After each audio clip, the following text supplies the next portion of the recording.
He answered the call of the ancestors.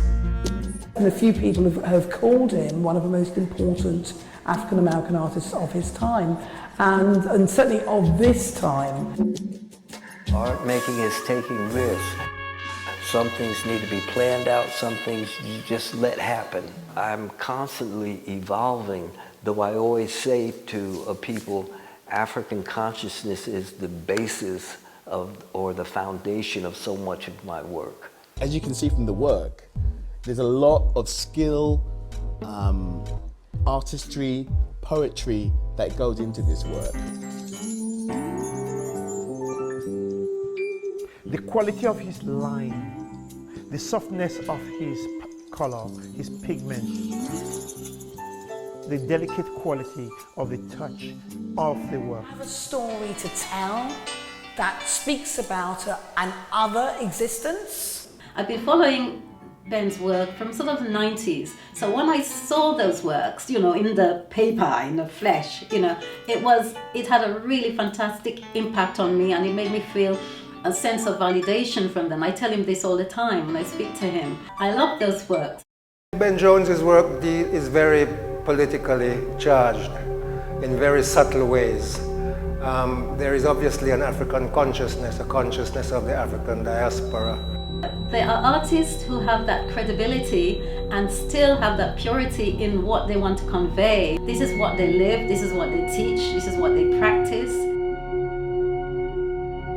Struggle to me is a natural part of living, and the art that I do it from that kind of context, of a social context. Because I'm a black person, I'm proud to be black, I don't want to be anything else but black, but there's something beyond all of that, humanity.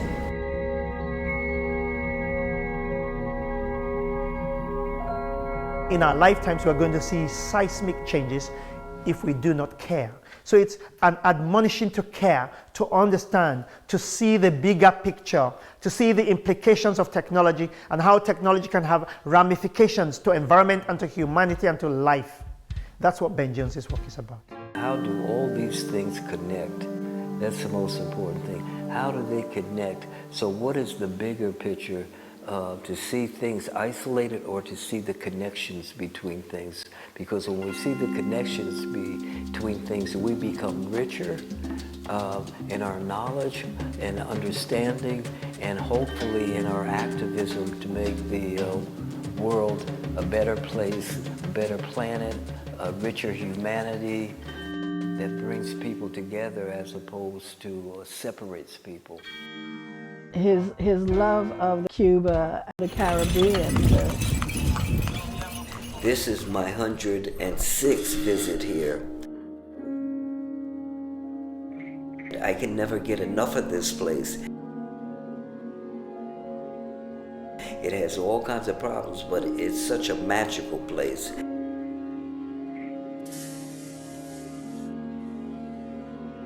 It's such a wonderful place in terms of the people and the culture, sacrifices they have to make here in terms of quality of life.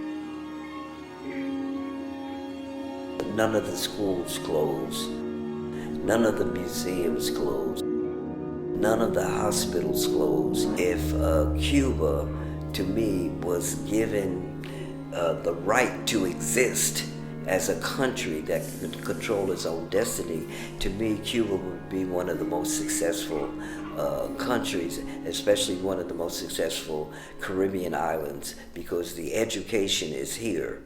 It's just that they need a chance to exist without another country trying to suppress them.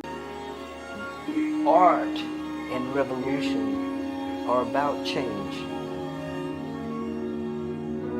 So I think artists, we're vehicles of change. I consider Ben like my father. I realize about something that is common between the African people. Is the silence, is that our history must be told. Is something that sometimes there is a pain in our history. and how the artists are able to reflect that kind of pain, that kind of history, that kind of, to broke silence.